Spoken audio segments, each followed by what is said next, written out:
ਆਪਦੀ ਮੰਤਰ पढ़दा हुंदा सी, आपदी भगती करदा हुंदा सी। ते कहंदे वो जिवें हुंदे आ ना करनी वाले साध, भी वो करनी वाला साध सी।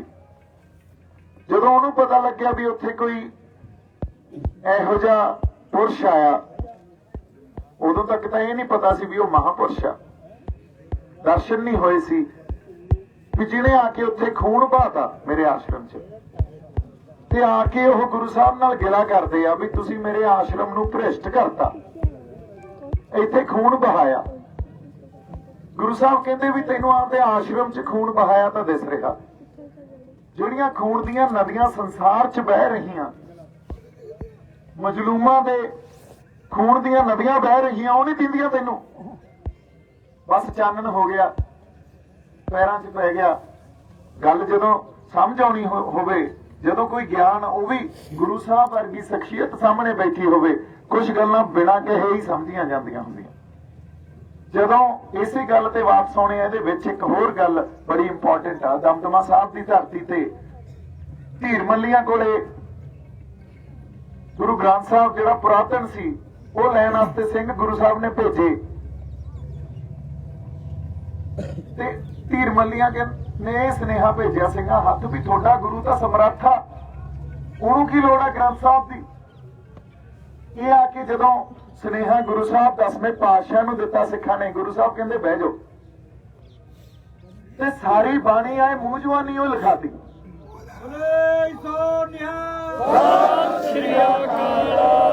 ਇਹੋ ਜੀ ਕੌਮ ਦਾ ਰਹਿਬਰ, ਸਾਰੀ ਬਾਣੀ ਸਾਨੂੰ 5 ਪੁਸ਼ਤਾਂ ਦੇ ਸਾਡੇ ਨਾਂ ਨਹੀਂ ਯਾਦ ਹੁੰਦੇ, ਤੇ ਸਾਰਾ ਸ੍ਰੀ ਗੁਰੂ ਗ੍ਰੰਥ ਸਾਹਿਬ ਭੱਟਾਂ ਦੀ ਬਾਣੀ, ਭਗਤਾਂ ਦੀ ਬਾਣੀ, 10 ਗੁਰੂਆਂ ਦੀ ਬਾਣੀ ਮੂੰਹ ਜਵਾਨੀ ਉਹ ਲਿਖਾ ਦੇਣੀ। ਕੀ ਰਹਿਬਰ ਹੋਊਗਾ ਜੇ ਜੰਗ ਦੇ ਮੈਦਾਨ 'ਚ ਤਾਂ ਉਚਾਰਨ ਕਰਦੇ ਆ ਜਬੇ ਬਾਣ ਲੱਗਿਓ ਤਬੇ ਰੋਸ ਜਾਗਿਓ, ਇਹੋ ਜਿਹਾ ਯੋਧਾ। ਉਹ ਕੀ ਰਹਿਬਰ ਕਿਸੇ ਕੌਮ ਕੋਲੇ ਇਹ ਰਹਿਬਰ ਹੋ ਸਕਦਾ? ਫਿਰ ਜਦੋਂ ਗੁਰੂ ਸਾਹਿਬ ਨੂੰ ਇਹ ਪਤਾ ਲੱਗਿਆ ਵੀ ਉਹ ਕਹਿੰਦੇ ਵੀ ਤੁਸੀਂ ਤੁਹਾਡਾ ਗੁਰੂ ਤਾਂ ਸਮਰੱਥਾ, ਸਾਰੀ ਬਾਣੀ ਬਾਬਾ ਦੀਪ ਸਿੰਘ ਵਰਗੇ ਬੈਠੇ ਸੀ ਉੱਥੇ, ਭਾਈ ਮਨੀ ਸਿੰਘ ਵਰਗਿਆਂ ਦੀ ਉੱਥੇ ਉਸ ਟਾਈਮ ਸ਼ਮੂਲੀਅਤ ਸੀ। ਕਹਿੰਦੇ ਜਦੋਂ ਇੱਕ ਓਂਕਾਰ ਹੀ ਕਿਹਾ ਸੀ ਗੁਰੂ ਸਾਹਿਬ ਨੇ ਮੂੰਹ ਚੋਂ, ਜਿੰਨੇ ਬੰਦੇ ਬੈਠੇ ਸੀ ਬਾਣੀ ਲਿਖਣ ਵਾਸਤੇ ਸਾਰੇ ਬ੍ਰਹਮ ਗਿਆਨੀ ਹੋ ਗਏ। ਸਤਿ ਸ਼੍ਰੀ ਅਕਾਲ। ਹੁਣ ਬੰਦੇ ਬਰਾਗੀ ਨੂੰ ਕਹਿ ਰਹੇ ਆ ਵੀ ਤੈਨੂੰ ਦੁਨੀਆ 'ਚ ਜਿਹੜੀਆਂ ਖੂਨ ਦੀਆਂ ਨਦੀਆਂ ਵਹਿੰਦੀਆਂ ਉਹ ਨਹੀਂ ਦਿਸ ਰਹੀਆਂ। ਗਿਆਨ ਹੋ ਗਿਆ, ਚਰਨਾਂ 'ਚ ਬਹਿ ਗਿਆ, ਕਹਿੰਦਾ ਪਾਤਸ਼ਾਹੋ ਹੁਕਮ ਕਰੋ। ਚਲੋ ਜੋ ਆਪਸ 'ਚ ਉੱਥੇ ਜਿਸ ਤਰ੍ਹਾਂ ਦੀ ਵੀ ਗੱਲਬਾਤ ਹੋਈ, ਇੱਕ ਮੌਕਾ ਇਹ ਆ ਗਿਆ ਵੀ ਸਰਹੰਦ ਨੂੰ ਥਾਪੜਾ ਦੇ ਕੇ ਤੋੜ ਰਹੇ ਆ ਵੀ ਸਾਹਿਬਜ਼ਾਦਿਆਂ ਦੀ ਸ਼ਹਾਦਤ ਹੋਈ ਆ। ਗੁਰੂ ਸਾਹਿਬ ਨੇ ਤੀਰ ਨਾਲ ਘਾਹ ਪੱਟ ਕੇ ਕਿਹਾ ਸੀ ਐ ਇਹਨਾਂ ਦੀ ਜੜ ਪੱਟੀ ਜਾਊ, ਤੇ ਥਾਪੜਾ ਦੇ ਕੇ ਸਰਹੰਦ ਵੱਲ ਨੂੰ ਤੋੜਤਾ। ਜਦੋਂ ਬਾਬਾ ਬੰਦਾ ਸਿੰਘ ਬਹਾਦਰ ਉਦੋਂ ਉਹ ਬਣ ਗਏ ਸੀ, ਖੰਡੇ ਗੋਟੇ ਦੀ ਪੌਲ ਲੈ ਕੇ ਸਰਹੰਦ ਨੂੰ ਜਾਣ ਲੱਗੇ, ਕਹਿੰਦੇ ਤੁਸੀਂ ਗੁਰੂ ਸਾਹਿਬ ਨੂੰ ਕਹਿੰਦੇ ਮੈਨੂੰ ਇਸ ਖਿੱਤੇ ਦੀ ਸਭ ਤੋਂ ਜੋ ਤਾਕਤਵਰ ਹਕੂਮਤ ਨਾਲ ਮੱਥਾ ਲੈਣ ਲਈ ਭੇਜ ਰਹੇ ਹਾਂ, ਤੇ ਮੈਨੂੰ ਦਿੱਤਾ ਕੀ ਆ? ਕੁਛ ਤੀਰ, ਕੁਛ ਸਰਨਾਮੇ ਤੇ 5 ਸਿੰਘ। ਹੁਣ ਜੇ ਅੱਜ ਆਪਾਂ ਇਹ ਸੋਚੀਏ ਵੀ ਮੋਦੀ ਨਾਲ ਮੱਥਾ ਲਾਉਣਾ, ਇੱਥੋਂ ਕੋਈ ਸਾਡਾ ਸਿੰਘ 5 ਸਿੰਘ ਲੈ ਕੇ, ਕੁਛ ਤੀਰ ਲੈ ਕੇ ਤੇ ਸਰਨਾਮੇ ਲੈ ਕੇ ਤੁਰ ਪਏ। ਇਹ ਗੱਲ ਆਪਦੇ ਆਪ 'ਚ ਹੀ ਸੋਚਣ ਤੇ ਇਹ ਲੱਗਦੀ ਹੈ ਵੀ ਬੇਵਕੂਫ ਹੋ ਤੁਸੀਂ। ਔਰ ਉਸ ਵੇਲੇ ਦੁਨੀਆ ਦੀ ਸਭ ਤੋਂ, ਦੁਨੀਆ ਦੀਆਂ ਜਿਹੜੀਆਂ ਤਾਕਤਾਂ ਸੀ ਉਹਦੇ 'ਚੋਂ ਇੱਕ ਵੱਡੀ ਤਾਕਤ ਨਾਲ ਮੱਥਾ ਲਾਉਣ ਵਾਸਤੇ ਕਹਿੰਦੇ ਕੁਛ ਰਿਧੀਆਂ ਸਿੱਧੀਆਂ ਤਾਂ ਦਿਓ। ਗੁਰੂ ਸਾਹਿਬ ਦੇ ਬਚਨ ਸੀ, ਕਹਿੰਦੇ ਬੰਦਾ ਸਿੰਘ ਜੀ ਅਸੀਂ ਰਿਧੀਆਂ ਸਿੱਧੀਆਂ ਇਕੱਠੀਆਂ ਕਰਕੇ ਸਾਰੀਆਂ ਸ੍ਰੀ ਗੁਰੂ ਗ੍ਰੰਥ ਸਾਹਿਬ ਤੋਂ ਇਹਦੇ 'ਚ ਪਾਤੀਆਂ।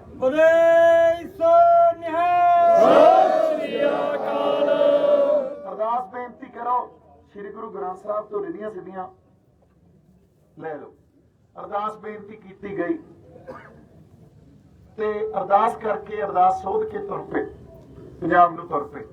ਆਉਂਦੇ ਜਿੱਥੇ ਜਿੱਥੇ ਸਰਨਾਮੇ ਦਿੱਤੇ ਸੀ, ਸੁਨੇਹੇ ਭੇਜੇ, ਗੁਰੂ ਸਾਹਿਬ ਦੇ ਦਸਤਕ ਸੀ ਨਾਲ, ਉਹ ਸਿੰਘ ਮਹਾ ਸਿੰਘ ਵਰਗੇ, ਭਾਈ ਮਹਾ ਸਿੰਘ ਵਰਗੇ ਜਰਨੈਲ ਨਾਲ ਤੁਰ ਪਏ, ਕੌਮ ਵੀ ਨਾਲ ਤੁਰ ਪਈ ਤੇ ਗੱਲ ਕੀ ਸਿਰਜੀ ਗਈ, ਸਰਹੰਦ ਵੀ ਫਤਿਹ ਹੋਈ, ਪਹਿਲਾ ਖਾਲਸਾ ਰਾਜ ਕਾਇਮ ਹੋਇਆ। ਤੇ ਸਾਡੇ ਕੋਲੇ ਮੁਜ਼ਾਹਰਿਆਂ ਨੂੰ ਉਸ ਵੇਲੇ ਪੰਥ ਨੇ ਮੁਜ਼ਾਹਰਿਆਂ ਤੋਂ ਸਾਨੂੰ ਜ਼ਮੀਨਾਂ ਦੇ ਮਾਲਕ ਬਣਾਇਆ। ਜਿਹੜੀਆਂ ਸਰਦਾਰੀਆਂ ਅੱਜ ਅਸੀਂ ਮੰਨੀ ਜਾਂਦੇ ਆ ਨਾ, ਇਹਦੇ ਪਿੱਛੇ ਬੜੇ ਸਿਰ ਲੱਗੇ ਆ।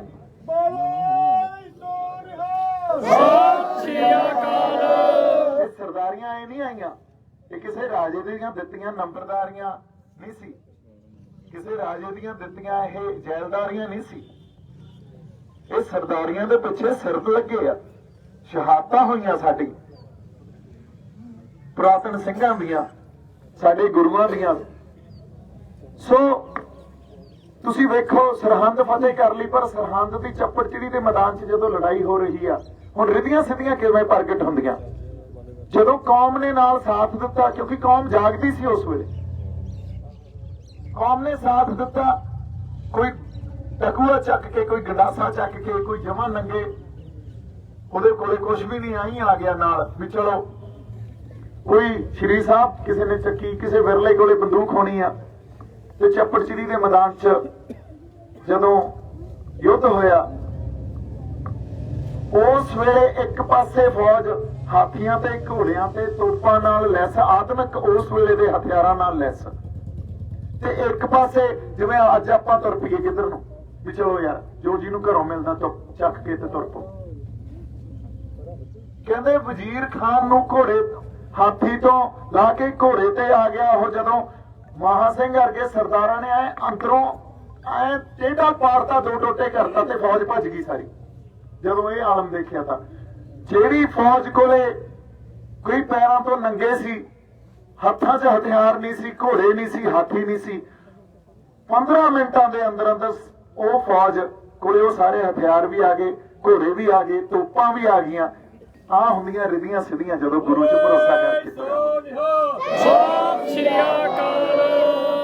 ਸੋ ਇੱਕ ਭਰੋਸਾ ਹੀ ਅੱਜ ਜਿਹੜੀ ਅਸੀਂ ਲੜਾਈ ਲੜ ਰਹੇ ਹਾਂ, ਔਰ ਅਸੀਂ ਲੜਾਈ ਦਿੱਲੀ ਦੀਆਂ ਜਿਹੜੀਆਂ ਪਾਲਿਸੀਆਂ ਸਾਡੀ ਪਛਾਣ ਤੇ ਹਮਲੇ ਕਰਦੀਆਂ, ਸਾਡੀ ਹੋਂਦ ਤੇ ਹਮਲੇ ਕਰਦੀਆਂ, ਸਾਡੀ ਇਤਿਹਾਸ ਤੇ ਹਮਲੇ ਕਰਦੀਆਂ, ਉਹਦੇ ਨਾਲ ਲੜ ਰਹੇ ਹਾਂ। ਇੱਕ ਭਰੋਸਾ ਹੀ ਜਿਤਾ ਸਕਦਾ, ਹੋਰ ਕੀ ਆ ਆਪਣੇ ਕੋਲੇ? ਇਹ ਜਜ਼ਬਾ ਹੀ ਆ ਨਾ ਜਿਹੜਾ ਆਪਾਂ ਇੱਥੇ ਇਕੱਠੇ ਹੋਏ ਫਿਰਦੇ ਆ। ਪਰ ਉਸ ਵੇਲੇ ਜਰਨੈਲ ਦਾ ਸਾਥ ਦਿੱਤਾ ਸੀ ਕੌਮ ਨੇ। ਅੱਜ ਉਹ 40 ਸਾਲਾਂ ਤੋਂ ਜਰਨੈਲ ਸਾਡੇ ਵਿੱਚ ਆ, ਸਰਦਾਰ ਸਿਮਰਨਜੀਤ ਸਿੰਘ ਮਾਨ, ਪਰ ਕੌਮ ਹਮੇਸ਼ਾ ਨਿਰਾਸ਼ਤਾ ਦਿੰਦੀ ਹੈ ਉਹਨਾਂ ਨੂੰ। ਅਸੀਂ ਆਪਦੇ ਜਰਨੈਲ ਨੂੰ ਪਛਾਣ ਹੀ ਨਹੀਂ ਸਕੇ। ਕਦੇ ਅਸੀਂ ਕਾਂਗਰਸ ਵਾਲਿਆਂ ਨੂੰ ਜਰਨੈਲ ਮੰਨ ਕੇ ਭਾ ਲੈਂਦੇ ਆ, ਕਦੇ ਅਸੀਂ ਉਹ ਜੋ ਸਾਡੇ ਚੋਂ ਹੀ ਸਾਡੇ ਵਰਗੇ ਪਰ ਚੱਲਦੇ ਦਿੱਲੀ ਤੋਂ ਉਹਨਾਂ ਨੂੰ ਆਪਦੇ ਜਰਨੈਲ ਮੰਨ ਕੇ ਅੱਗੇ ਲਾ ਲੈਂਦੇ ਆ। ਤੇ ਹੁਣ ਇੱਕ ਨਵਾਂ ਜਰਨੈਲ ਕੇਜਰੀਵਾਲ ਦੇ ਰੂਪ 'ਚ ਸਾਡੇ ਕੋਲੇ ਸਾਡੇ ਤੇ ਥੋਪਿਆ ਜਾ ਰਿਹਾ, ਅਸੀਂ ਉਹਨੂੰ ਅੱਗੇ ਲਾਉਣ ਨੂੰ ਫਿਰਦੇ ਆ ਵੀ ਇੱਕ ਮੌਕਾ ਇਹਨੂੰ ਵੀ ਦੇ ਦਿਓ ਯਾਰ। ਜਿਵੇਂ ਕੋਈ ਖੇਡ ਰਹੇ ਹੁੰਦੇ ਆ ਵੀ ਇੱਕ ਰੇਡ ਇਹਨੂੰ ਵੀ ਪਾ ਲੈਣ ਦੋ ਯਾਰ, ਦੇਖੀ ਜਾਊ, ਜੇ ਰਹਿ ਗਿਆ, ਜੇ ਆ ਗਿਆ ਨੰਬਰ ਲੈ ਕੇ। ਇਹ ਕੋਈ ਰੇਡ ਪਾਉਣ ਵਾਲੀ ਕੋਈ ਸਰਕਲ ਕਬੱਡੀ ਥੋੜੀ ਖੇਡੀ ਜਾ ਰਹੀ ਆ। ਇਹਦਾ ਬੜਾ ਗੰਭੀਰ ਵਿਸ਼ਾ ਸਾਡੀ ਹੋਂਦ ਦੇ ਮਸਲਿਆਂ ਦਾ, ਸਾਡੀ ਇੱਥੇ ਜੋ ਪਾਣੀਆਂ ਦੀ ਲੁੱਟ ਖਸੁੱਟਾ, ਸਾਡੇ ਇੱਥੇ ਜਿਸ ਤਰ੍ਹਾਂ ਦਾ ਪ੍ਰਵਾਸ ਹੋ ਰਿਹਾ, ਸਾਡੀ ਖੇਤੀਬਾੜੀ ਮਾਡਲ ਦਾ 1.5 ਸਾਲ ਸੰਘਰਸ਼ ਕੀਤਾ, ਅਸੀਂ ਕਿਸਾਨੀ ਸੰਘਰਸ਼ 'ਚ ਰਹੇ ਹਾਂ। ਉਸ ਸੰਘਰਸ਼ ਤੋਂ ਬਾਅਦ ਵੀ ਸਾਡੇ ਤੇ ਕਰਜ਼ਿਆਂ ਦਾ ਕਿੰਨਾ ਗੰਭੀਰ ਵਿਸ਼ਾ। ਇਸ ਗੰਭੀਰ ਵਿਸ਼ੇ ਨੂੰ ਸਿਰਫ ਇੱਕ ਗੱਲ ਤੇ ਵੀ ਇੱਕ ਮੌਕਾ ਇਹਨੂੰ ਵੀ ਦੇ ਦਿਓ, ਇੱਥੇ ਹੀ ਅਸੀਂ ਕੰਪਰੋਮਾਈਜ਼ ਕਰ ਜਾਾਂਗੇ, ਇਦੋਂ ਗਾਂ ਸੋਚ ਹੀ ਨਹੀਂ ਸਕਦੇ। ਸਾਡੇ ਕੋਲੇ ਬੌਧਿਕ ਪੱਧਰ ਦਾ ਇੰਟੈਲੈਕਚੁਅਲ ਕੈਲੀਬਰ ਜਿਹਨੂੰ ਕਹਿੰਦੇ ਆ ਉਹ ਹੈ ਹੀ ਨਹੀਂ ਕਿ ਅਸੀਂ ਬਸ ਇੱਥੋਂ ਤੱਕ ਸੀਮਤ ਰਹਿ ਗਏ ਵੀ ਇੱਕ ਮੌਕਾ ਇਹਨੂੰ ਵੀ ਦੇ ਦਿਓ ਯਾਰ। ਇਹ ਪੋਲਿਟਿਕਸ ਤਾਂ, ਰਾਜਨੀਤੀ ਤਾਂ ਬਹੁਤ ਗੰਭੀਰ ਵਿਸ਼ਾ, ਤੇ ਜੇ ਅਸੀਂ ਨਹੀਂ ਸਮਝਾਂਗੇ ਇਸ ਗੱਲ ਨੂੰ, ਫਿਰ ਕੁਛ ਆਪਦਾ ਕਿਵੇਂ ਸਿਰਜਾਂਗੇ, ਕੁਛ ਆਪਦੀ ਖੇਡ ਕਿਵੇਂ ਖੇਡਾਂਗੇ?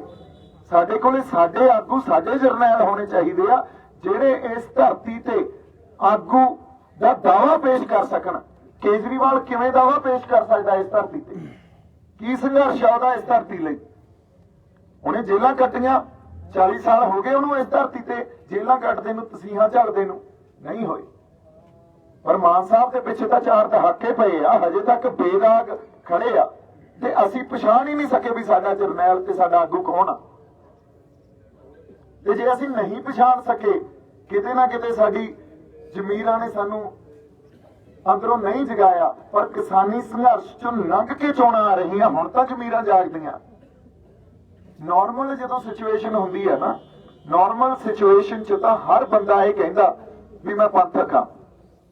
ਨਾਰਮਲ ਸਿਚੁਏਸ਼ਨ ਚ ਹਰ ਬੰਦਾ ਇਹ ਕਹਿੰਦਾ ਮੈਂ ਪੰਜਾਬ ਲਈ ਦਰਦ ਰੱਖਦਾ।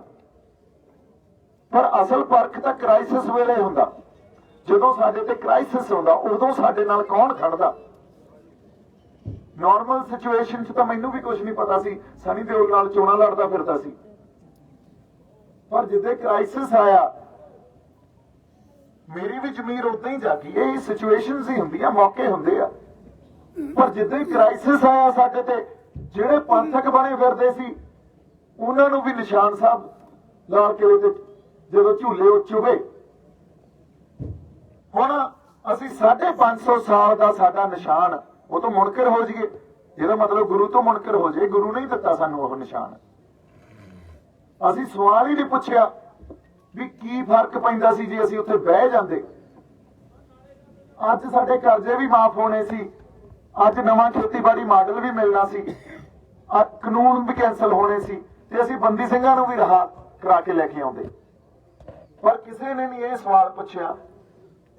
ਇਹਨਾਂ ਨੂੰ ਤੇ ਸਾਡੀ ਲੀਡਰਸ਼ਿਪ ਨੂੰ ਵੀ ਬਹੁਤ ਚੁਭਿਆ ਵੀ ਨਿਸ਼ਾਨ ਸਾਹਿਬ ਇਹ ਆਪਦੀ ਹੋਂਦ ਕਿਵੇਂ ਦਰਸਾ ਗਏ। ਹੋਂਦ ਤਾਂ ਜਿਹੜਾ ਜਜ਼ਬਾ ਇਹ ਵਾਰ-ਵਾਰ ਦਰਸਾਉਂਦਾ ਰਹੂਗਾ। ਪਾਣੀ ਦਾ ਪ੍ਰਵਾਹ ਤਾਂ ਐਂ ਚੱਲਦਾ ਰਹੂਗਾ। ਅਸੀਂ ਕਿੱਥੇ ਖੜੇ ਆ, ਕਿਹੜੇ ਪਾਸੇ ਆਉਣੇ ਆ ਜਦੋਂ ਕ੍ਰਾਈਸਿਸ ਆਉਂਦਾ, ਗੱਲ ਤਾਂ ਉੱਥੇ ਆ। ਅੱਜ ਫੇਰ ਇੱਕ ਮੌਕਾ ਇਹ ਆਇਆ ਵੀ ਸਾਡਾ ਜਰਨੈਲ ਸਾਡੇ ਚ ਆ ਕੇ ਕਹਿੰਦਾ ਵੀ ਚਲੋ ਕੋਈ ਸਾਡੀ 1 2 5 ਆਵਾਜ਼ਾਂ ਤਾਂ ਗੂੰਜਣ ਅਸੈਂਬਲੀ ਚ। ਠੀਕ ਆ, ਹੋ ਸਕਦਾ ਅਸੀਂ ਸਰਕਾਰ ਬਣਾਉਣ ਦੀ ਪੋਜੀਸ਼ਨ ਚ ਨਾ ਹੋਈਏ, ਹੋ ਸਕਦਾ ਉਹ ਕਿਲਾ ਫਤਿਹ ਕਰਨ ਦੀ ਪੋਜੀਸ਼ਨ ਚ ਆਪਾਂ ਨਾ ਹੋਈਏ, ਪਰ ਤੁਰ ਤਾਂ ਪਏ ਆ ਨਾ। ਜੇ ਤੁਰ ਪਏ ਆ ਤੇ ਜੇ ਅੱਜ ਇੱਕ ਆਵਾਜ਼ ਵੀ ਗੂੰਜਦੀ ਆ ਸਾਡੀ ਅਸੈਂਬਲੀ ਚ, ਅਗਲੀ ਵਾਰ ਨੂੰ ਆਪਾਂ ਕਿਲਾ ਵੀ ਫਤਿਹ ਕਰ ਲਾਂਗੇ।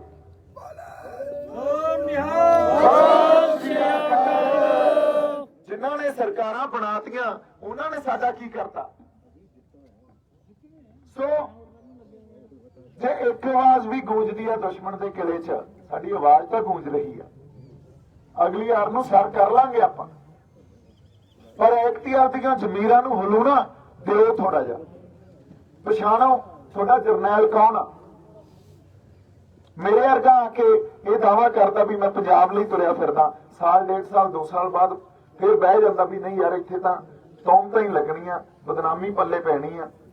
ਪਰ ਇੱਕ ਸਾਡਾ ਜਰਨੈਲ 40 ਸਾਲ 4 ਦਹਾਕਿਆਂ ਤੋਂ ਖੜਾ ਸਾਡੇ ਨਾਲ, ਹਜੇ ਤੱਕ ਨਹੀਂ ਬੈਠਾ। ਹਜੇ ਤੱਕ ਸਾਡੀ ਕੌਮੀਅਤ ਦੀ ਗੱਲ ਨੂੰ ਜਿਉਂਦਾ ਰੱਖਿਆ, ਹਜੇ ਤੱਕ ਸਾਡੀ ਸੋਵਰੇਨਟੀ ਨੂੰ, ਪਾਤਸ਼ਾਹੀ ਦਾਅਵੇ ਨੂੰ ਜਿਉਂਦਾ ਰੱਖਿਆ। ਹੋਰ ਕਿਸੇ ਧਿਰ ਨੇ ਜਿਉਂਦਾ ਰੱਖਿਆ ਹੋਵੇ। ਜਿਹੜੀਆਂ ਆਰਗੇਨਾਈਜੇਸ਼ਨਸ ਵੀ ਆ ਛੋਟੀਆਂ ਛੋਟੀਆਂ ਬਣੀਆਂ ਹੋਈਆਂ, ਉਹ ਵੀ 40 ਕੁ ਬੰਦਿਆਂ ਤੱਕ 30 ਬੰਦਿਆਂ ਤੱਕ ਸੀਮਤ ਆ। ਪਰ ਇੱਕ ਸਾਡੇ ਜਰਨੈਲ ਨੇ ਆਪਦੀ ਪੂਰੀ ਪਾਰਟੀ ਖੜੀ ਰੱਖੀ ਆ। ਜਿੰਨਾ ਮਰਜ਼ੀ ਹਾਲਾਤਾਂ ਚੋਂ ਲੰਘੇ ਪਰ ਖੜੇ ਤਾਂ ਹੈ ਨਾ। ਅੱਜ ਅਸੀਂ ਉਸ ਮੰਚ ਤੇ ਆ ਕੇ ਗੱਲ ਤਾਂ ਕਰਨ ਜੋਗੇ ਹੈ। ਅੱਜ ਤੱਕ ਕੋਈ ਸਮਝੌਤਾ ਨਹੀਂ ਦਿੱਲੀ ਤੋਂ ਚੱਲਦੀ ਕਿਸੇ ਧਿਰ ਨਾਲ, ਅੱਜ ਤੱਕ ਕੋਈ ਸਿਧਾਂਤਕ ਸਮਝੌਤਾ ਨਹੀਂ। ਤੇ ਜੇ ਅਸੀਂ ਹੁਣ ਵੀ ਉਸ ਜਰਨੈਲ ਨੂੰ ਪਿੱਠ ਦਿਖਾਵਾਂਗੇ, ਫਿਰ ਤਾਂ ਜਿਵੇਂ ਸੰਤ ਕਹਿੰਦੇ ਹੁੰਦੇ ਸੀ ਵੀ ਸਰੀਰਕ ਮੌਤ ਮੌਤ ਨਹੀਂ ਹੈ, ਜ਼ਮੀਰ ਦਾ ਮਰ ਜਾਣਾ ਮੌਤ ਆ। ਫਿਰ ਤਾਂ ਤੁਰਦੇ ਫਿਰਦੇ ਲਾਸ਼ਾਂ। ਫਿਰ ਹਜੇ ਪਤਾ ਨਹੀਂ ਕਿੰਨਾ ਕੁ ਸਮਾਂ ਹੋਰ ਛਿੱਤਰ ਖਾਵਾਂਗੇ। ਇਸ ਗੁਲਾਮ ਮਾਨਸਿਕਤਾ ਦਾ ਸ਼ਿਕਾਰ ਆ ਆਪਾਂ। ਠੀਕ ਆ, ਸਾਡੇ ਤੇ ਬੜੀਆਂ ਪ੍ਰੋਬਲਮਸ ਆ, ਸਾਡੇ ਅੰਦਰ ਬੜੇ ਵਖਰੇਵੇਂ ਆ। ਉਹ ਵਖਰੇਵੇਂ ਹੋਣੇ ਸੁਭਾਵਿਕ ਵੀ ਆ, ਕਿਉਂਕਿ 150 ਸਾਲ ਦੀ ਗੁਲਾਮੀ ਸਾਡੇ ਸਿਰਾਂ ਤੇ ਆ। ਔਰ ਉਸ ਗੁਲਾਮੀ 'ਚ ਸਾਡਾ ਆਪਦਾ ਕੋਈ ਸਟਰਕਚਰ ਨਹੀਂ ਰਿਹਾ। 1849 ਤੋਂ ਬਾਅਦ ਸਾਡਾ ਕੋਈ ਸਟਰਕਚਰ ਨਹੀਂ ਰਿਹਾ। ਜਦੋਂ ਸਾਡੇ ਕੋਲੇ ਸਾਡਾ ਸਟਰਕਚਰ ਨਾ ਹੋਵੇ, ਅਸੀਂ ਕਿਸੇ ਗੈਰ ਦੇ ਸਟਰਕਚਰ ਦੇ ਅਧੀਨ ਤੁਰੇ ਫਿਰਦੇ ਹੋਈਏ ਤਾਂ ਮਸਲਿਆਂ ਦਾ ਪੈਦਾ ਹੋਣਾ ਸੁਭਾਵਿਕ ਆ। ਇਹਦਾ ਮਤਲਬ ਉਹ ਮਸਲੇ ਅਸੀਂ ਨਹੀਂ ਪੈਦਾ ਕੀਤੇ ਹੋਏ, ਸਾਡੇ ਗਲਾਂ 'ਚ ਪਾਏ ਗਏ ਆ। ਤੇ ਜੇ ਸਾਡੇ ਗਲਾਂ 'ਚ ਪਾਏ ਗਏ ਆ ਉਹ ਮਸਲੇ, ਉਹ ਸਾਡੇ ਮਸਲੇ ਨਹੀਂ ਆ। ਉਹਨਾਂ ਨਾਲ ਨਜਿੱਠਿਆ ਤਾਂ ਹੀ ਜਾ ਸਕਦਾ ਜੇ ਅਸੀਂ ਕੋਈ ਆਪਦੀ ਧਿਰ, ਆਪਦਾ ਜਰਨੈਲ, ਆਪਦਾ ਆਗੂ, ਇੱਕ ਆਪਦੀ ਸਿਆਸਤ ਸਿਰਜੀਏ। ਪਰ ਜੋ ਆਪਦਾ ਉਹਨੂੰ ਪੇਸ਼ ਹੀ ਐ ਕੀਤਾ ਜਾਂਦਾ ਵੀ ਦੇਖੋ ਇਹਦਾ ਤਾਂ ਯਾਰ ਉਦੋਂ ਮੌਕਾ ਦਿੱਤਾ ਸੀ ਤੇ ਪਾਰਲੀਮੈਂਟ 'ਚ ਗਿਆ ਨਹੀਂ, ਇਹਦਾ ਸ਼੍ਰੀ ਸਾਹਿਬ ਤੇ ਅੜ ਗਿਆ। ਹੁਣ ਤੁਸੀਂ ਆਪਦੀ ਬਿਰਤੀ 90 ਦੇ ਦਹਾਕੇ 'ਚ ਲੈ ਕੇ ਜਾਓ। ਇੱਕ ਪਾਸੇ ਤਾਂ ਕੌਮ ਮਹਾ ਸੰਘਰਸ਼ ਆਪਦੀ ਪਛਾਣ ਦਾ ਕਰ ਰਹੀ ਆ, ਇੱਕ ਪਾਸੇ ਕੌਮ ਆਪਦੀ ਸੋਵਰੈਂਟੀ ਦਾ ਸੰਘਰਸ਼ ਕਰ ਰਹੀ ਆ, ਤੇ ਤੁਹਾਡਾ ਜਰਨੈਲ ਪਾਰਲੀਮੈਂਟ 'ਚ ਵੜਨ ਖਾਤਰ ਆਪਦੀ ਪਛਾਣ ਨੂੰ ਛੱਡ ਕੇ, ਜੋ ਸਾਨੂੰ ਸਾਡੇ ਗੁਰੂ ਸਾਹਿਬ ਨੇ ਦਿੱਤੀ ਆ, ਉਹਨੂੰ ਛੱਡ ਕੇ ਪਾਸੇ ਰੱਖ ਕੇ ਤੇ ਪਾਰਲੀਮੈਂਟ 'ਚ ਵੜ ਜੇ। ਬੋਲੇ ਸੋ ਨਿਹਾਲ। ਸਤਿ ਸ੍ਰੀ ਅਕਾਲ। ਇਹਦਾ ਮਤਲਬ ਜਿਸ ਗੱਲ ਤੇ ਸਾਨੂੰ ਮਾਣ ਹੋਣਾ ਚਾਹੀਦਾ ਸੀ, ਜੋ ਸਾਡੇ ਆਗੂ ਦਾ, ਸਾਡੇ ਜਰਨੈਲ ਦਾ ਗੁਣ ਆ, ਇਹਨਾਂ ਨੇ ਉਹਨੂੰ ਵੀ ਔਗਣ ਬਣਾ ਕੇ ਪੇਸ਼ ਕਰਤਾ। ਤੇ ਅਸੀਂ ਮੰਨ ਵੀ ਲਈ ਇਹ ਗੱਲ ਵੀ ਇਹਨੂੰ ਤਾਂ ਪੋਲਿਟਿਕਸ ਹੀ ਨਹੀਂ ਕਰਨੀ ਆਉਂਦੀ। ਔਰ ਉਹ ਜਰਨੈਲ ਫੇਰ ਤੁਹਾਡੇ ਲਈ ਅੰਬੈਸੀਆਂ 'ਚ ਜਾ ਕੇ ਬਾਹਰਲੇ ਦੇਸ਼ਾਂ ਦੇ ਅੰਬੈਸਡਰਸ ਨਾਲ ਗੱਲ ਕਰਦਾ ਰਿਹਾ। ਉਹ ਜਰਨੈਲ ਫੇਰ ਹਿੰਦ ਹਕੂਮਤ ਦੇ ਵਜ਼ੀਰ ਆਜ਼ਮ ਤੋਂ ਲੈ ਕੇ ਉਹਨਾਂ ਦੇ ਵੱਡੇ ਵੱਡੇ ਵਜ਼ਾਰਤ ਦੇ ਬੰਦੇ, ਉਹਨਾਂ ਦੇ ਗ੍ਰਹਿ ਮੰਤਰੀਆਂ ਨੂੰ ਮਿਲਦਾ ਰਿਹਾ, ਉਹਨਾਂ ਨੂੰ ਦੱਸਦਾ ਰਿਹਾ ਵੀ ਅਸੀਂ ਇੱਕ ਆਪ ਅੱਡ ਕੌਮ ਆ, ਅਸੀਂ ਇੱਥੇ ਇੱਕ ਆਪਦੀ ਕੌਮੀਅਤ ਨੂੰ ਵਸਾਈ ਆਪਦੇ ਦਿਲਾਂ 'ਚ ਬੈਠੇ ਆ। ਇਸ ਧਰਤੀ ਦੀ ਇੱਕ ਵਿਸ਼ੇਸ਼ਤਾ ਆਪਦੀ, ਇਹਦੀ ਇੱਕ ਆਪਦੀ ਕੌਮੀਅਤ ਆ। ਉਹ ਸਾਰਾ ਕੁਝ ਕਰਦਾ ਰਿਹਾ ਪਰ ਅਸੀਂ ਦੇਖਿਆ ਤੱਕ ਨਹੀਂ ਉਹਦੇ। ਸੋ ਅੱਜ ਸਾਡੇ 'ਚ ਜਿਹੜੀ ਇਹ ਸੋਚ ਪੈਦਾ ਹੋਈ ਹੈ, ਇਹਦੇ ਪਿੱਛੇ ਵੱਡਾ ਕਾਰਨ ਇਹ ਆ ਵੀ ਅਸੀਂ ਕਿਸਾਨੀ ਸੰਘਰਸ਼ 'ਚੋਂ ਲੰਘ ਕੇ ਆਏ ਆ। ਕਿਸਾਨੀ ਸੰਘਰਸ਼ ਦੇ ਅਨੁਭਵ ਨੇ ਤੇ ਉਹਦੇ ਅਧਿਐਨ ਨੇ ਸਾਨੂੰ ਕੁਝ ਗੱਲਾਂ ਸਿਖਾਈਆਂ। ਕਿਸਾਨੀ ਸੰਘਰਸ਼ ਦੀਆਂ ਗੁਲਾਈਆਂ ਤੋਂ ਅਸੀਂ ਇਹ ਗੱਲਾਂ ਸਮਝੀਆਂ ਵੀ ਜੇ ਸਾਡੀ ਰਿਪਰੈਜ਼ੈਂਟੇਸ਼ਨ ਨਹੀਂ ਹੋਊਗੀ, ਸਾਡੀ ਆਪਦੀ ਕੋਈ ਧਿਰ ਨਹੀਂ ਹੋਊਗੀ, ਤਾਂ ਸਾਡੇ ਨਾਲ ਕਦੇ ਕਿਸੇ ਨੇ ਨਿਆਂ ਨਹੀਂ ਕਰਨਾ। ਸੋ ਆਪਦੇ ਜ਼ਮੀਰਾਂ ਨੂੰ ਸਰਹੰਦ ਫਤਿਹ ਤਾਂ ਹੀ ਹੋਊ ਜੇ ਕੌਮ ਨਾਲ ਤੁਰੂ, ਤੇ ਗੁਰੂ ਨੂੰ ਤਾਂ ਭਰੋਸਾ ਸੀ ਵੀ ਕੌਮ ਨਾਲ ਤੁਰੂ। ਜਦੋਂ ਬਾਬਾ ਬੰਦਾ ਸਿੰਘ ਬਹਾਦਰ ਨੂੰ ਭੇਜਿਆ ਸੀ, ਤੇ ਅੱਜ ਕੌਮ ਕਿਉਂ ਨਾ ਨਾਲ ਤੁਰੂ? ਭਰੋਸਾ ਤਾਂ ਅੱਜ ਵੀ ਆ ਨਾ।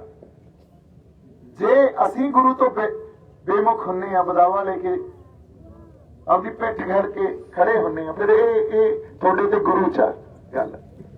ਇਸ ਲਈ ਨਾਲ ਤੁਰਨਾ, ਚਾਹੇ ਉਸ ਵੇਲੇ ਬਾਬਾ ਬੰਦਾ ਸਿੰਘ ਬਹਾਦਰ ਦਾ ਟਾਈਮ ਸੀ ਜਾਂ ਅੱਜ ਸਰਦਾਰ ਸਿਮਰਨਜੀਤ ਸਿੰਘ ਮਾਨ ਦਾ ਟਾਈਮ ਆ, ਇਹ ਸਾਡਾ ਇਕਲਾਖੀ ਫਰਜ਼ ਆ, ਇਹ ਸਾਡੀ ਕੌਮੀ ਸਾਂਝ ਆ।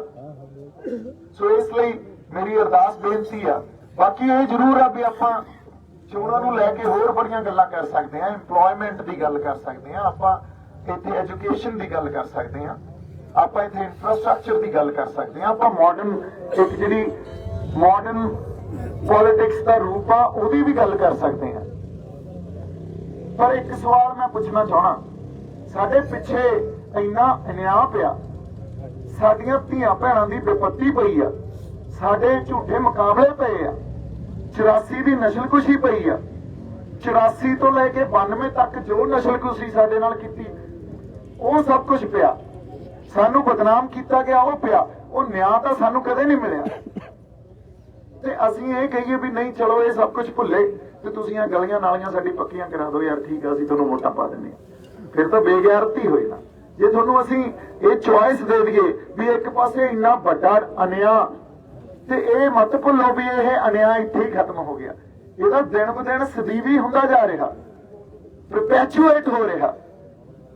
ਤੇ ਜੇ ਇਹਨੂੰ ਠੱਲ ਨਾ ਪਾਈ, ਹੁਣ ਵੀ ਇਕੱਠੇ ਨਾ ਹੋਏ, ਤਾਂ ਖੜੂ ਕਿੱਥੇ ਜਾ ਕੇ ਗੱਲ? ਇਨਜਸਟਿਸ ਜਿਹੜੀ ਆ ਉਹ ਕੌਮਾਂ ਨੂੰ, ਕੌਮਾਂ ਦੇ ਦਬਦਬੇ ਨੂੰ ਖਤਮ ਕਰ ਦਿੰਦੀ ਆ। ਇੱਕ ਗੱਲ ਬੜੇ ਸੁਹਿਰਦਤਾ ਨਾਲ ਸਮਝਣ ਵਾਲੀ ਆ, ਉਹ ਇਹ ਆ ਵੀ ਤੁਹਾਡਾ ਦਬਦਬਾ ਉਦੋਂ ਤੱਕ ਹੀ ਆ, ਤੁਹਾਡੀ ਐਗਜ਼ਿਸਟੈਂਸ ਉਦੋਂ ਤੱਕ ਹੀ ਹੈ ਮੇਰੇ ਨਾਲ ਕੋਈ ਗੱਲ ਨਹੀਂ ਹੋਈ। ਜਦੋਂ ਤੱਕ ਮਿਲਦੇ ਆ ਸ਼ਾਮ ਨੂੰ। ਤੁਸੀਂ ਜੰਗ ਦੇ ਮੈਦਾਨ 'ਚ ਤਕੜੇ ਹੋ।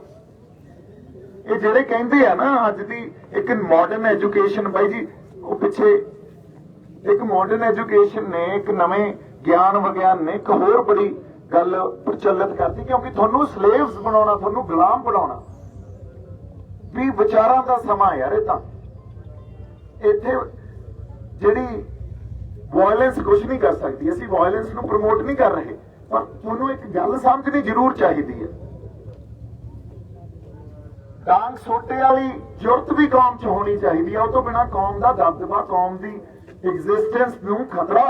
ਕਿਉਂਕਿ ਜਿਹੜਾ ਇਹ ਮੁਲਕ ਆ, ਇਹਦੀ ਐਗਜ਼ਿਸਟੈਂਸ ਵੀ ਵਾਇਲੈਂਸ ਤੇ ਖੜੀ ਆ। ਕਿਵੇਂ ਵਾਇਲੈਂਸ ਤੇ ਖੜੀ ਆ? ਜੇ ਪੀਸ ਨਾਲ ਹੀ ਸਭ ਕੁਝ ਅਚੀਵ ਹੁੰਦਾ ਹੋਵੇ, ਫਿਰ ਐਡਾ ਵੱਡਾ ਡਿਫੈਂਸ ਬਜਟ ਕਿਉਂ ਰੱਖਿਆ ਜਾਂਦਾ? ਆਧੁਨਿਕ ਹਥਿਆਰ ਕਿਉਂ ਦਿੱਤੇ ਜਾਂਦੇ ਆ? ਫਿਰ 에ਅਰ ਫੋਰਸ, ਨੇਵੀ, ਆਰਮੀ ਨੂੰ ਇਸ ਕਦਰ ਕਿਉਂ ਸਟਰੋਂਗ ਕੀਤਾ ਜਾਂਦਾ? ਫਿਰ ਅਮਰੀਕਾ ਆਪਦੀ ਜੋ ਇੱਕ ਆਰਮਡ ਫੋਰਸਿਸ ਨੂੰ ਇਹਦਾ ਸਟਰੋਂਗ ਕਿਉਂ ਕਰ ਰਿਹਾ? ਇਹਦਾ ਮਤਲਬ ਕਿਸੇ ਵੀ ਮੁਲਕ ਦੀ ਜਿਹੜੀ ਫਾਊਂਡੇਸ਼ਨ ਆ ਨਾ, ਉਹਨਾਂ ਦੇ ਡਾਂਗ ਸੋਟੇ 'ਚ ਕਿੰਨੇ ਤਗੜੇ ਆ, ਉਹੀ ਆ। ਇਸੇ ਤਰ੍ਹਾਂ ਜੇ ਕੌਮ ਦੀ ਫਾਊਂਡੇਸ਼ਨ ਜਿਹੜੀ ਆ ਉਹ ਵੀ ਡਾਂਗ ਸੋਟੇ 'ਚ ਆਪਾਂ ਕਿੰਨੇ ਕੁ ਤਗੜੇ ਆ, ਇਹ ਉਹੀ ਆ। ਜਿੱਦੇ ਇਹ ਛੱਡ ਕੇ, ਜਿੱਦੇ ਆਪਦੀ ਪਛਾਣ ਛੱਡ ਕੇ, ਸ਼੍ਰੀ ਸਾਹਿਬ ਛੱਡ ਕੇ ਤੇ ਝਾੜੂਆਂ ਨਹੀਂ ਹੋ ਗਏ, ਉਹਦੇ ਤੁਹਾਡਾ ਡਾਂਗ ਸੋਟੇ ਵਾਲਾ ਦਬਦਬਾ ਗਿਆ ਤੇ ਫੇਰ ਤੁਹਾਨੂੰ ਬੇਰਾਂ ਵੱਟੇ ਨਹੀਂ ਪੁੱਛਣਾ ਕਿਸੇ ਨੇ।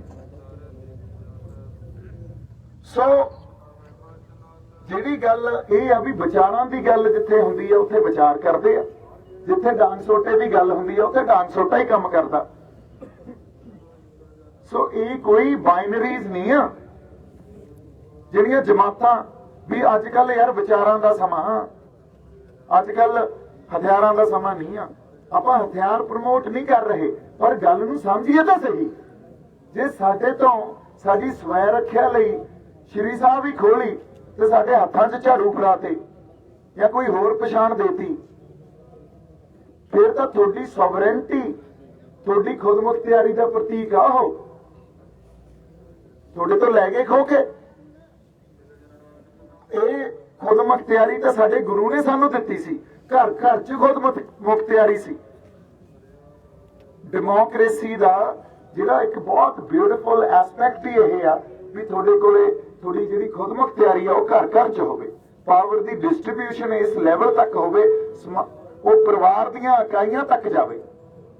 ਪਰ ਇੱਥੇ ਤਾਂ ਸਾਰੀ ਪਾਵਰ ਨੂੰ ਸੈਂਟਰਲਾਈਜ਼ ਕਰੀ ਜਾਂਦੇ ਆ। ਸੋ ਸੰਘਰਸ਼ ਲੰਬਾ, ਸੰਘਰਸ਼ ਦੇ ਵਿੱਚੋਂ ਲੋਕਾਂ ਨੂੰ ਵੀ ਲੰਘਣਾ ਪਊ ਤੇ ਲੀਡਰਾਂ ਨੂੰ ਵੀ ਲੰਘਣਾ ਪਊ। ਕੰਫਰਟ ਜ਼ੋਨ 'ਚੋਂ ਨਿਕਲ ਕੇ ਹੀ ਕੁਝ ਬਣੂਗਾ। ਤੇ ਜੇ ਅਸੀਂ ਕਹੀਏ ਵੀ ਆਪਦੀ ਕੰਫਰਟ ਜ਼ੋਨ 'ਚ ਰਹਿ ਕੇ ਅਸੀਂ ਕੁਝ ਸਿਰਜ ਜਾਾਂਗੇ ਤਾਂ ਨਹੀਂ ਸਿਰਜਿਆ ਜਾ ਸਕਦਾ। ਇਹ ਝੂਠ ਆ।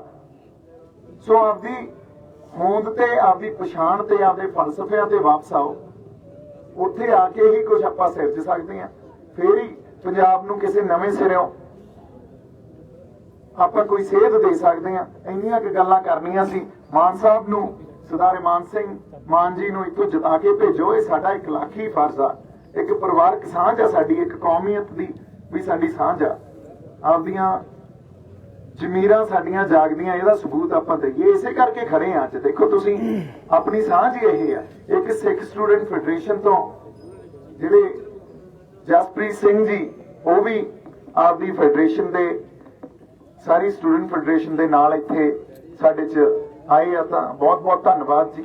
ਕਿਉਂਕਿ ਇਹ ਜਿਹੜੇ ਸਾਡੀਆਂ ਸੰਸਥਾਵਾਂ ਹੁੰਦੀਆਂ, ਸਾਡੀਆਂ ਜਿਹੜੀਆਂ ਟਕਸਾਲਾਂ, ਇਹਨਾਂ ਦੀ ਆਪਦੀ ਇੱਕ ਅਹਿਮੀਅਤ ਹੁੰਦੀ ਆ। ਤੇ ਜਦੋਂ ਇਹ ਸਾਡੇ ਨਾਲ ਤੁਰਦੇ ਆ, ਉਹ ਚੜ੍ਹਦੀ ਕਲਾ ਵਾਲੀ ਗੱਲ ਹੀ ਆ।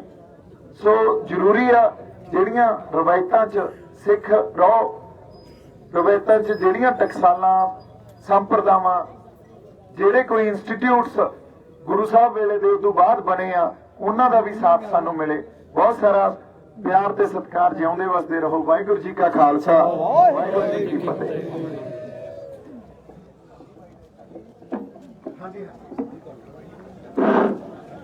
ਮੈਂ ਦੀਪ ਸਿੱਧੂ ਨੂੰ ਤੇ ਸਰਦਾਰ ਇਮਾਨ ਸਿੰਘ ਮਾਨ ਨੂੰ ਆਪਣੇ ਨਗਰ ਵੱਲੋਂ ਇਲਾਕਾ ਨਿਵਾਸੀਆਂ ਵੱਲੋਂ ਵਿਸ਼ਵਾਸ ਦਿਵਾਉਣਾ ਚਾਹੁੰਦਾ ਕਿ ਅਸੀਂ ਤਨਮਾਨ ਧਨ ਦੇ ਨਾਲ ਇਹਨਾਂ ਨੂੰ ਜਿਤਾ ਕੇ ਭੇਜਾਂਗੇ। ਤੇ ਮੈਂ ਸਾਰੇ ਇਲਾਕੇ ਦਾ ਬਹੁਤ ਬਹੁਤ ਧੰਨਵਾਦ ਆ ਆਪਣੇ ਨਗਰ ਵੱਲੋਂ।